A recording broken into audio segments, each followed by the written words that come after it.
everyone, welcome to azchannel, a channel dedicated to sharing knowledge for holistic self-improvement through insightful books. Looking back, I know you've been through a lot: endless work, after-hours classes, unavoidable social engagements, and countless moments of frustration and heartache. You can't count how many times you've complained that work is too exhausting, feeling bored and thinking, "I don't want to do this anymore." You know you don't like this job, but the rent next month, the mortgage, elderly parents, young children, reasons like these don't allow you to quit. When you hear encouraging words like, "follow your dreams," or "do what you love," you feel invigorated. But soon after, you're back in a sea of uncertainty because many people genuinely don't know what they truly enjoy or if their dreams are even worth pursuing. So, facing a job they dislike, many people clock in, wait for quitting time, doing just enough to get by, and wait for payday. This repetitive cycle leaves you feeling tired, bored, and even miserable. The truth is, life is incredibly short, but not all of us can pursue our dreams. There are too many obstacles and worries that make us feel life is meaningless and unfulfilling. So, what should we do? How can an ordinary person make life valuable? How can we experience a life worth living? For this most challenging question in life, an elderly woman in her 90s offered an answer. Dr. Tsuneko Nakamura, the author of the book I want to share with you today, A Habit That You Had Better Learn to Live With, Doing Well in Life. The original Japanese title roughly translates to A Habit of Reconciling with the Heart and Doing Everything Well. Dr. Tsuneko Nakamura is one of the most senior psychologists in Japanese history. Born in 1929, she worked diligently for 70 years and, at 90, showed no signs of stopping. She wasn't a professor, nor had she published any academic papers. In fact, she was very ordinary, and many might even say she wasn't qualified to publish a book, or that it wasn't necessary for her to do so. If an ordinary person wrote a book, the content might resemble chicken soup for the soul. To be honest, before reading this book, I probably had similar worries. But after reading it, I was incredibly surprised. I realized I could learn so many profound life philosophies from Dr. Nakamura, an elderly woman who lived through the chaos of war and the changes of different eras. She could see through everything in life, experiencing ups and downs for over 90 years, yet she remained full of vitality, ultimately being able to say that she had no regrets, even facing death. A habit that you had better learn to live with. Doing well in life is like a small philosophy book on how to live, written with 90 years of life experience. It offers sincere advice on work, relationships, and happiness, guiding you through life's difficult stages and ultimately making you realize that no matter what, you can live a valuable and fulfilling life. Working for money is natural, there's nothing to be ashamed of. An old saying goes, "People die for money, birds die for food." However, the attitude we have towards working for money can lead to either negative or positive outcomes, truly depending on our mindset. Dr. Nakamura was born in a rural area of Japan into a family of 5 siblings. Her father was an ordinary primary school teacher. With many children, not everyone could attend university. Like many families in her village, parents' indulgence and favoritism were always directed towards their sons. As a daughter, she didn't even have the right to choose her own life. At 16, she had only 2 paths: marry or become self-reliant. At that time, Japan was severely short of psychologists. An uncle of hers, who ran a clinic in Osaka, said that if anyone wanted to become a doctor, he would cover all tuition fees. Dr. Nakamura felt this was an opportunity to study without having to work early. That's why she decided to leave her hometown for Osaka. She eventually passed the university entrance exam, completed her studies, and became a doctor. From her experience, it's clear that her choice to become a psychologist wasn't driven by interest or passion, but simply because she couldn't refuse the opportunity life presented her. Deep down, she didn't like the job, but she had to keep working to support herself and her family, and because she didn't know what else she could do if not a doctor. This led to internal conflict and suffering. In contrast, the lives of her two younger brothers were much easier. They received financial support from their parents, got to do what they loved, and earned high salaries. Faced with these two different destinies, she felt immense resentment but also helplessness. In reality, many of us are in a similar situation to the author, disliking our jobs but relying on the income to survive. Not everyone knows what they want to do after high school. We struggle to find a job, get hired, and then realize we're not suited for it. There's no perfect job in this world. Every job comes with unavoidable pressures. To secure a deal, you might have to smile, bow, and try your best to deal with difficult clients. To get a full-time job, you have to rush during morning rush hour, rain or shine, and can't miss a day, even when sick. Every job has aspects that make us unhappy. However, when pushed to the extreme, people can suddenly feel a sense of relief. Not long after, Dr. Nakamura realized that if she thought about, what is the purpose of this work, she would feel frustrated and miserable. Instead, she should decisively tell herself, I'm just working to earn money to support myself. Working for money isn't a bad thing, it's completely natural. In over 70 years of psychological counseling, Dr. Nakamura heard countless complaints from patients. They were frustrated and tired of their current jobs, but in reality, they didn't know that their suffering stemmed from not understanding the true nature of work from the beginning. The author says that no matter what the job, people fundamentally work to live. In other words, supporting oneself and one's family is the primary, core purpose of work. You know, we spend more than half our lives working. If we set expectations too high or overthink, we'll easily feel disappointed and anxious. When bound by things like salary, status, reputation, or recognition, we become blindly concerned with others' opinions, tones, and gazes. We'll be bothered by anything that makes us uncomfortable or dissatisfied.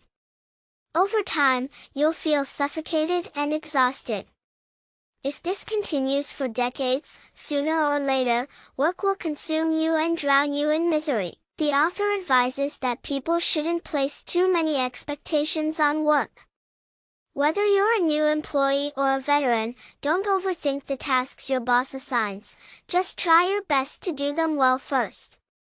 When you frown and think, this job isn't right for me, no matter who you are, it will only increase anxiety and make you not want to continue. Therefore, for any task we encounter, we should maintain a give it a try mindset.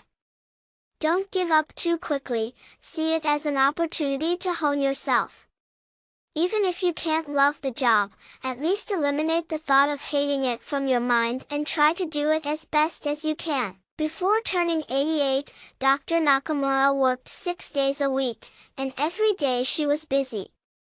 Many people saw this and assumed she loved her job, but in reality, that wasn't the case. In her 20s, she worked to support herself. After marriage, work became the foundation for building her family life, so she absolutely had to go to work. She went through decades with this mindset, day by day, and work became a part of her. It allowed her to gently follow the flow so that life could unfold as it was meant to. For her, the exhausting thoughts about not finding the right job were completely unnecessary because, in a person's life, the probability of finding a job you love is like winning the lottery. Instead of constantly worrying, "I haven't found an ideal job," it's better to diligently work at your current one. Who knows, one day you might find a more suitable job. In fact, the secret to whether life is valuable, interesting, or boring lies entirely in whether you are willing to reconcile with yourself. When faced with an unchangeable fate, it's better to gently accept it, find joy in your work, and enthusiasm in your profession. Remember, we work not to seek recognition, work is simply to earn money to continue experiencing life. When you are 70 or 80, you will realize that wins and losses, glory or decline, are merely fleeting clouds. They do not represent your worth. Many things are more important than those: your family, your inner health, having food and clothes, a roof over your head, and a job to support yourself. A life like that is enough. Coming home from work, putting in your best effort to complete the tasks at hand, and contributing to those around you without expecting recognition might bring wonderful surprises in your next stages of life. Sometimes, you need to decisively leave. In reality, many people are still struggling to maintain their current situation. "I'm not young anymore. If I quit now, what about my elderly parents and young children? What will the environment and benefits be like at the next company? Can I find a better job than this?" As soon as these thoughts arise, the decision to quit is put on hold. Dr. Nakamura advises us that if there's no way to change, then work happily and diligently. But if you're truly too exhausted and have the option to choose, then decisively leave. Among the patients she treated, some were bullied at work, some were harassed by superiors, and some didn't even have time to sleep, working until midnight. What's astonishing is that these people refused to quit, even when they were physically and mentally exhausted. If you feel too burdened by your work environment and your health is declining, don't hesitate, stop decisively at the right time. Ultimately, the nature of work is to earn a living. Companies and organizations are tools for others to make money. If this tool excessively constrains your precious life, then it's truly not worth wasting your time. However, one thing I want to emphasize is that, as I've said in many previous videos, many people advise you to pursue your dreams and do what you love.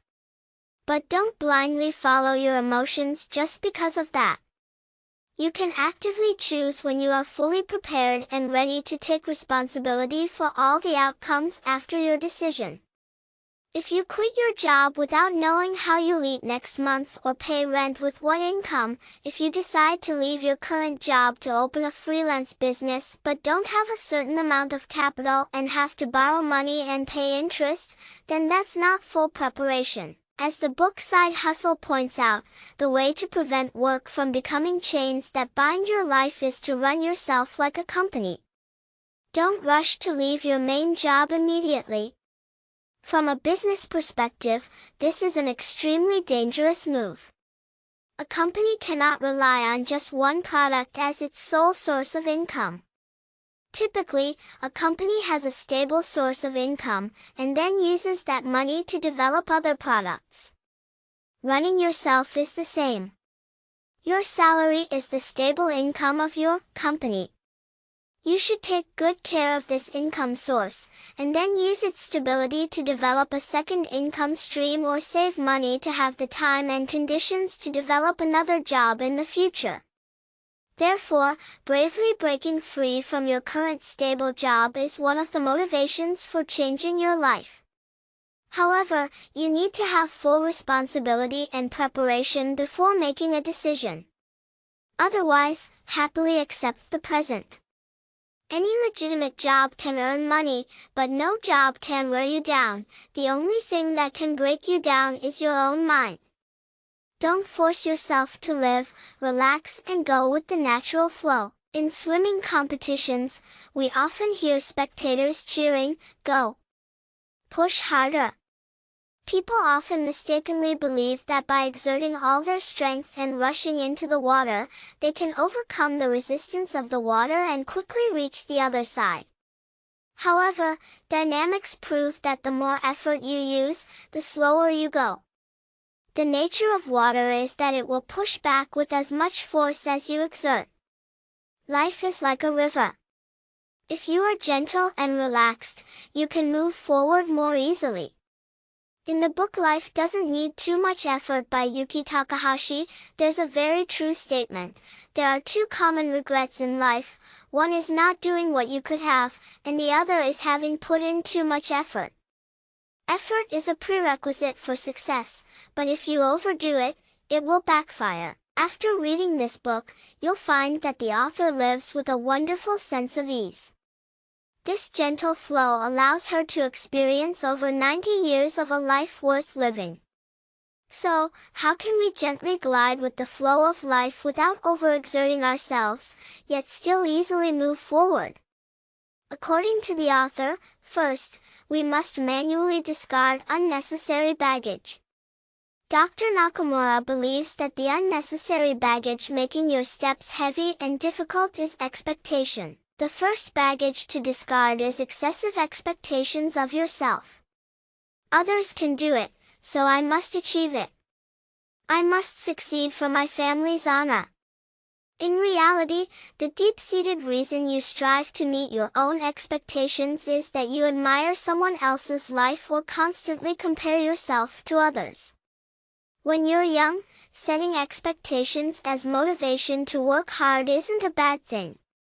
But as we mature, we must learn to understand ourselves and gradually let go of the idea that, I want to achieve more and more.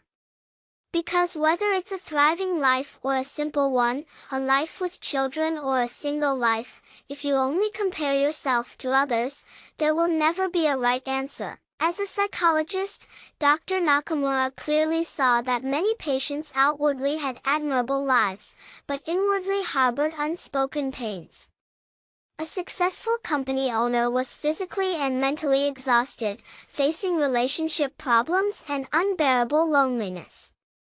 Or a beautiful young woman with a talented husband and well-behaved children, whose friendships dissolved due to her friends' envy, leading to insomnia. Another girl married into a wealthy, prestigious family but suffered from a difficult mother-in-law relationship. In over 70 years of interacting with diverse fates, she profoundly realized that those who appear outwardly prosperous and successful actually endure more complex pressures from personal relationships than ordinary people. Life's troubles don't disappear as wealth and status increase. Therefore, instead of admiring others in comparison and forcing yourself to achieve this or that, leading to anxiety and suffering, it's better to accept your current circumstances and optimistically move forward at your own pace. Dr. Nakamura believes that others have their lives, and you have your own trajectory. Throughout her 70 years of work, she never compared herself to others. She didn't care if a younger doctor in her unit had a higher position, nor was she dissatisfied when colleagues treated patients better than her. She believed that life satisfaction is not determined by outsiders, and she never pursued a life like anyone else's. Only in this way can we live a life truly our own. The book The Courage to Be Disliked states that whether we go first or last doesn't matter. The truth is, we are all walking on a path without a vertical axis. We continuously move forward but don't compete with anyone. Our value lies in constantly surpassing ourselves. When a person truly lives according to their own values, not forcing themselves to fulfill many expectations because they admire someone else, then even if they only emit a faint glow like a firefly, even if they can only illuminate a small corner of life, that person is truly valuable. Besides expectations of yourself, the second baggage to discard is expectations of others. If only my parents treated me better. Why won't my child listen to me? Why does he always do things like this? Such desires will always be a messy tangle occupying your mind. At 27, the author quickly married through an arranged marriage, but later, while living together, she discovered her husband was an alcoholic. He spent all the money he earned on himself, leaving her to shoulder the entire family's burden alone. In the era Dr. Nakamura lived in, divorce was rare, and children of divorced parents were criticized. For the happiness of her children and her own physical and mental health, she had no choice but to adjust her mindset. She lowered her expectations of her husband to the point where as long as they could stand together and speak at their children's weddings, they were still a couple. After setting this goal, she was able to completely relax. In her, you'll see a patience distinct from endurance. She said that life often requires patience. If you understand this truth, you will no longer try to simply endure but will think about how to make yourself more comfortable. When her second son turned 5, she returned to the hospital to work and asked her parents to care for the children. But after her parents took control of the household, other problems began to arise relentlessly. Her parents insisted on their own way of raising the grandchildren. They also allowed Dr. Nakamura's younger brother, who was studying at university, to live with them, leading to constant conflicts between her and her husband and her parents. Work was overwhelming, and life was chaotic. If she demanded too much, anyone would break down. At this point, she could only lower her expectations of others and set limits for herself. In the worst-case scenario, simply achieving an average level of peace was enough. She didn't expect her children to be perfectly raised, she didn't expect her work to be outstanding, and she didn't expect her parents and husband to have a harmonious relationship. She just needed to reach a slightly above-average level, and then let nature take its course. Eventually, this difficult period passed. Within 10 years, she became an excellent psychologist professionally, and her children all grew up successfully. Later, when her children married and had their own children, her husband grew older and mellowed, becoming a good grandfather.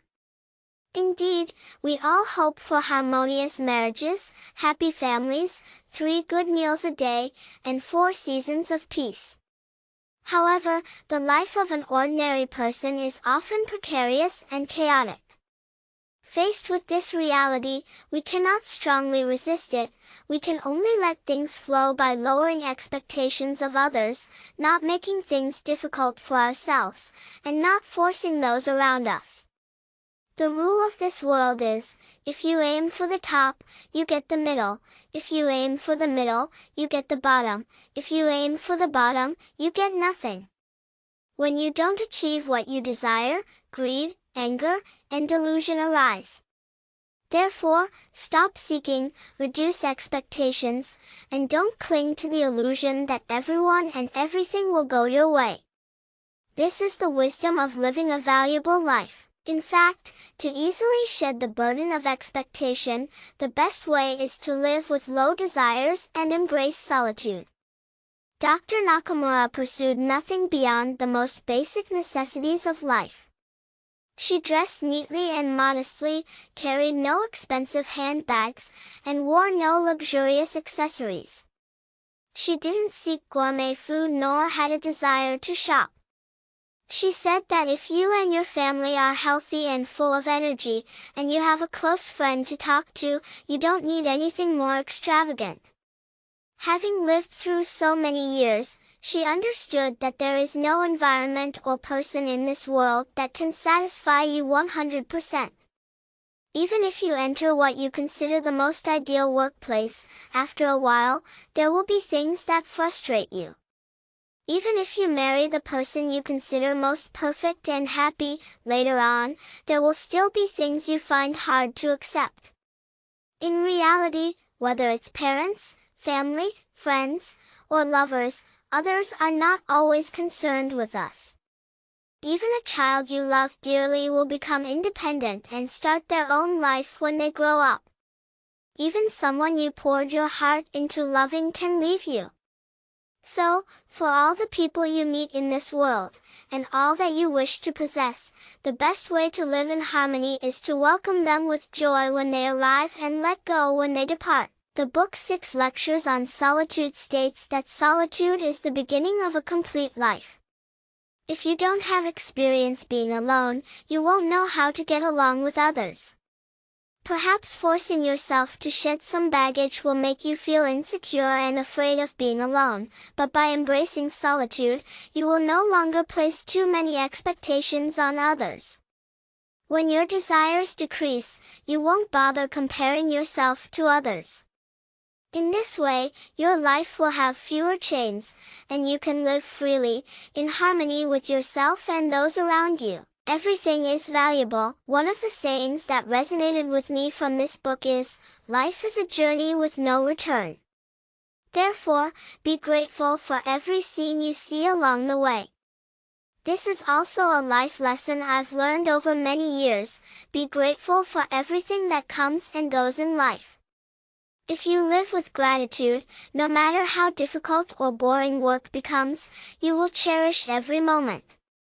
You'll be grateful that at least this stable job allows you to sustain your life. Living with gratitude, you will also have more trust and a keener sense of the warm, flickering lights in life. Just as Haruki Murakami said, you must remember the people who held an umbrella for you in a heavy rain, the people who silently hugged you in the dark, the people who made you laugh, the people who talked with you all night. Whether it's someone who cares about you or a stranger you've never met, you will engrave in your heart the ways they helped you. You will remember their presence and contributions that allowed you to continue experiencing this life. No matter if what you receive is bitter or sweet, you will no longer resent or overthink when others ask for small, unreasonable favors at work. Just try your best to do the work at hand, contribute to those around you, and become a trustworthy person in work and life. Then you will confirm that what the English writer Ruskin once said is absolutely true: doing your best for others is ultimately the best thing for yourself. However, you need to pay attention, actively accept tasks, but don't try to intentionally please others. Sometimes, you need to recognize whether you are helping someone achieve something, and then know how to refuse at the right time. Finally, when you live with gratitude, you will no longer sigh at difficulties but instead thank these challenges for sharpening your will. Dr. Nakamura believed that everything has two sides.